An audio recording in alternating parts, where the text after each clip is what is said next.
È stato catturato ieri mentre coltivava marijuana Francesco Perre, 44 anni, latitante da 12 anni. L'uomo è stato sorpreso dai carabinieri in una zona di campagna dell'Aspromonte tra i comuni di Bove e Palizzi. Ritenuto affiliato alla Cosca Barbaro, deve scontare 28 anni di reclusione per il sequestro di Alessandra Sgarella del 1997. Inserito nell'elenco dei latitanti pericolosi stilato dal Ministero dell'Interno, Perre era l'ultimo componente ancora libero della banda che sequestrò l'imprenditrice.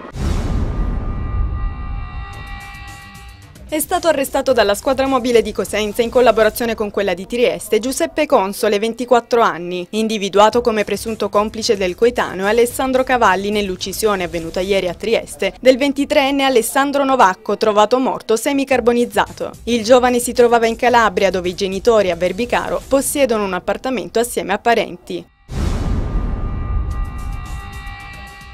La giustizia è una cosa seria e questo è il titolo del nuovo volume scritto dal procuratore aggiunto di Reggio Calabria Nicola Gratteri insieme al giornalista Antonio Nicaso. Il magistrato Regino ha presentato il libro a Gerace. A presenziare la conversazione Vittorio Zucconi, direttore di Repubblica.it e Radio Capital. Tanti gli argomenti che hanno segnato la serata davanti a diverse centinaia di persone che hanno gremito la piazza.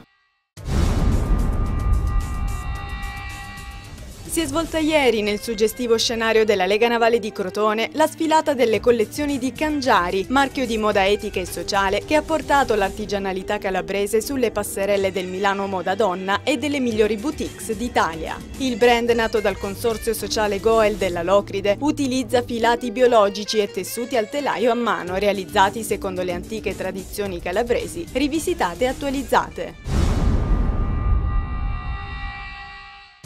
Mentre la Serie A ha annunciato ufficialmente lo sciopero, la Serie B Win ha iniziato la sua stagione 2011-2012, già giovedì sera, con l'anticipo tra Sampdoria e Padova, finito 2-2. Oggi alle 19 in campo le calabresi, il Crotone ospita allo Scida il Livorno di Novellino, mentre la Regina attende il Modena di Bergodi al Granillo.